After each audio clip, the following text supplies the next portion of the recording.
Puji Tuhan saudara sekalian, hari ini kita memiliki hari yang luar biasa indah dan kita masih bisa bangun dan melayani firman Tuhan, melayan Tuhan dan juga dengan firman Tuhan. Ini semuanya adalah anugerah dan kasih sayang Tuhan. Mari kita sama-sama berdoa. Tuhan Yesus, terima kasih Tuhan atas hari ini yang begitu luar biasa. Tuhan, kami masih dalam keadaan sehat walafiat, bisa mendengarkan firman Engkau, menyampaikan firman Engkau. Berkati dan lindungi kami. Dalam nama Engkau Tuhan Yesus, kami berdoa. Amin. Saudara sekalian, kita mau sama-sama nikmati firman Tuhan di Mazmur 51 ayat 15 sampai 17 ya. Joni akan bantu saya baca. Silakan Jon.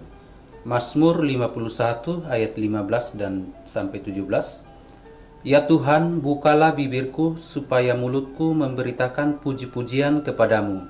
Sebab Engkau tidak berkenan kepada korban sembelihan, sekiranya kupersembahkan korban bakaran, Engkau tidak menyukainya.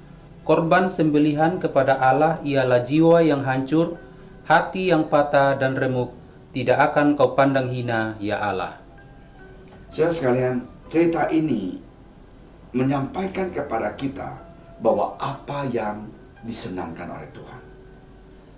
Ada orang merasakan, oke, saya kasih uang banyak, saya bayar perpuluhan, saya kasih ini, cukup.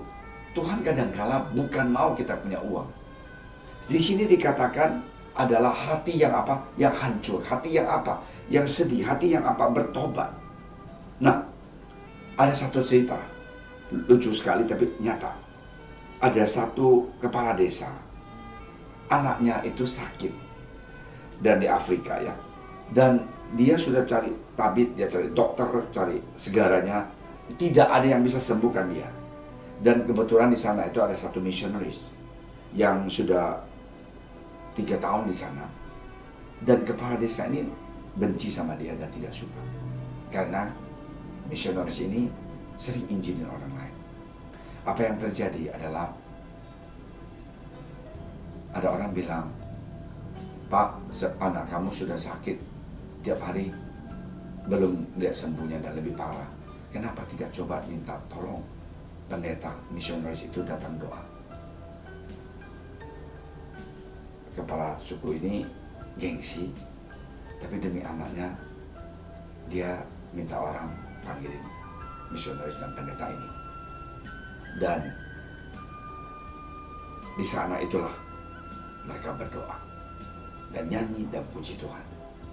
Saya sekalian, aneh sekali, sesudah dia nyanyi dan puji-pujian dan pendeta itu doain anak ini, dan anak ini saat itu juga buka matanya dan memanggil ayahnya.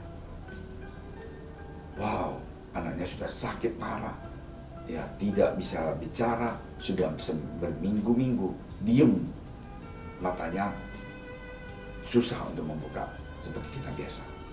Tapi mujizat terjadi pada saat pendeta ini menyembah Tuhan, memuji Tuhan dan berdoa dalam nama Yesus. Nah, ini terjadi karena kepala suku ini rendah hati, mau tahu Tuhan ini siapa. Nah, di sanalah mujizat akan terjadi. Tuhan bukan mau lihat uang kita, Dia hanya mau lihat kita punya hati. Ya, ada 2 orang, dia kita mengatakan satu kasih uang, contohnya $5.000.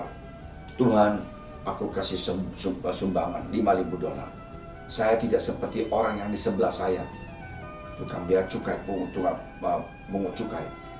Ya, dosanya banyak, peras orang punya duit. Loh, dia pergi dengan sombong dan bangga. Tapi orang yang sebelah kiri dia itu, yang bea cukai itu, dengan tunduk kepala dan nangis dan bertobat dan katakan, Tuhan, ampunilah anakmu yang dosa ini. Inilah sedikit persembahan yang saya kasih, $50. Dan dia dengan sedih dan berdoa dan dia pergi. Tuhan Yesus tanya, siapa punya persembahan itu yang diterima? Yang kedua, bukan uangnya banyak, tapi hatinya yang hancur. Tuhan Yesus tidak lihat kita punya luar, tapi Tuhan Yesus melihat kita punya hati. Tuhan Yesus bukan melihat kita punya kekayaan, kepintaran, tapi Tuhan Yesus lihat kita punya kerendahan hati. Jadi hari ini marilah kita jadi anak Tuhan. Kita belajar tahu sifat Tuhan, tahu apa yang Tuhan mau, dan tahu apa yang Tuhan expect dari anak-anak dia, yaitu orang yang hati dia hancur, orang yang mau cinta dia, orang yang mau datang kepada dia, orang yang takut akan dia, orang yang merasakan aku tidak bisa hidup tanpa engkau. Ya, nah ingat, korban sembelihan kepada Allah ialah jiwa yang hancur, hati yang patah dan lemuk. Tidak akan kau pandang hina, ya Allah. Aku senang sekali dengan perkataan ini, yaitu korban sembelihan kepada Allah ialah jiwa yang hancur, hati yang patah. Nah inilah yang Tuhan cari.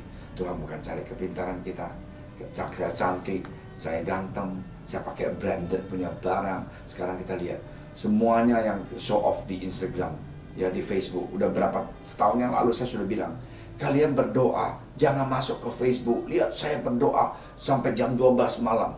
Lihat saya berdoa tiap hari subuh. Lihat di Instagram. Tumpang tangan. Mau menunjukkan show off kepada orang lain. Seberapa kamu kerohanian kamu. Saya punya kerohanian lebih hebat daripada yang lain. Tuhan tidak suka. Kalau kamu rohaninya dewasa, cukup diam. Yesus mengatakan, apapun yang kamu minta di ruangan tertutup kepada Tuhan, dia akan berkati. Bukan di tengah jalan, kita angkat tangan, haleluya. Tuhan nggak suka. Tuhan mau kita datang, Tuhan, saya ini tidak apa-apa, tidak ada apa-apa. Saya mau berdoa buat orang ini. Saya mau berdoa untuk saudara ini yang baru kehilangan suaminya. Tuhan, jamahlah dia, kuatkan dia. Tidak usah kita menunjukkan kepada dunia sehebatnya kita apa. Lihat,